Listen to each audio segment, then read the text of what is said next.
much time. I'm thinking, you couldn't possibly work that much time. You know, you were begging some sort of play golf. You were on the golf course half the day. I know that. Well, but I was thinking about most of the women would never do that. No, it doesn't count. So value yourself when you're putting it. I'm just going to say, I absolutely can't stand timesheets, but it's the nature of the beast. I think in so many ways that's how you account for what you're doing, and in turn the client is billed, and that's how the machine works. I think it's an art too. It takes a while to really understand how to do it, and understanding the project, the partner, and the ultimate client, so you have the guidelines. I just think it takes time, but it's something that you can do. I know that Mary's been in her firm for 21 years, and Darlene is in her own firm. 38 years. I tend to move around. I moved around in practice, and I know Nanette has. I practiced in the firm, then I clerked for a judge, then I practiced in the firm, then I clerked for another judge for a number of years, then I went to another firm and practiced, and then now I'm at the bar. But in that moving around, if you aren't inclined to stay someplace for 21 or 38 years, you need to be able to have enough confidence in yourself to negotiate for yourselves. What advice do any of you have? We can start with Annette first, since I know she has had to do it for herself, to negotiate for yourself in terms of salary, hours, work arrangement, benefits, travel, all those things. You know, like in any other negotiation, you have to be familiar with, what you're dealing with. What kinds of salaries are other women making? What kind of, if you're bringing a book of business, know already, how much that brings in monthly or yearly. Also, and Kelly and I were talking about this the other day, is even if you don't have a book of business and you have children, and I said that because my husband and I have no other family. And when considering to move from one place or the other, I always have to consider, how much money is it going to cost me to do this job? And women don't do that. They always, not always, but a lot of times women will lowball themselves to get that particular job. And then they're not making enough money to pay for child care and all the other things that they need to do so they can work the hours that they need to work, or try the cases, or travel. And you have to travel. Most practices, you do have to travel. And if, it's always an issue that you don't have someone to stay with your kids, or you're trying to bring your kids and bring somebody with them to take it. Those are all issues you don't need to deal with. So you have to know that, how much does it cost me, to practice law? And then two, what am I bringing, and how can you need to be able to communicate that in a way that's valuable. So you sell that, and then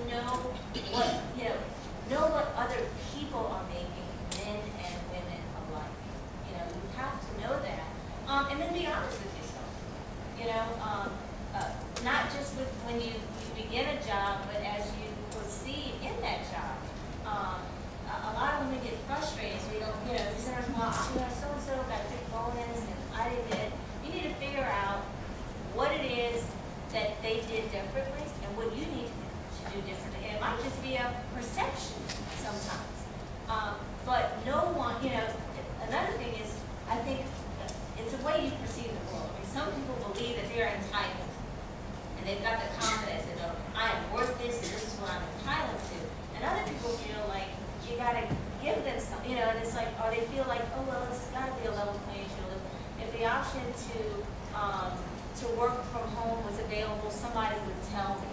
And it's like nobody's sitting around thinking about how to make your life easier. They're thinking, all they think about is how to make their own lives easier. So that's something you have to go into any negotiation. This is where I have to know what they need and know what you need, and then you go back, like any negotiation, but be prepared, be honest with yourself, make your expectations realistic. And sometimes it's not worth a move from one place to the next. Sometimes you just want to get out. If you cannot get enough money to do what you need to do, and I see that, I think more often than not, where that women will accept a job because you get panicked. You don't want to wait for maybe the next opportunity. It might take a few months, it might take a year, but what you lose in the move, you would gain if you would just stay put. Maybe you're not ready to make more money because you really need to get a client, or you really need to be in court and try a complete case. Maybe you need to pick a jury. So you might have to, maybe if you're not making enough money to make all ends meet, you have to find a way to do it, to build your resume, build who you are, so that when you go to that next job, or the next level, you have that to negotiate with. A lot of people can work from home, but a lot of people still aren't crazy about it. The assumption is if you're not there, you're not working. So don't kid yourself. Again, the only way to comment if that's a necessary thing, because child care cost is too high, and you're sharing a car, and you have. Then that is why, most importantly, you need to have that billable time regularly. It has to be strong. It has to be believable, and you have to be communicating with people by email, or letting people know what you're doing. Just call them. A lot of times I wouldn't know if somebody was in the office or not. If you send me an email and you ask me a question about something I asked you to do, my first thought is it, can I answer this? Is she in the office? No, I want to answer the question, so I'm not looking for you. So if you have to be out, just be discreet about it and just get the job. At the end of the day, clients want their work done. Other partners or other members of your team, they just want the work done. They want it high quality. So you can do that from anywhere, but just do it. And understand that there's no way around that. High quality work, billable hours that are chargeable.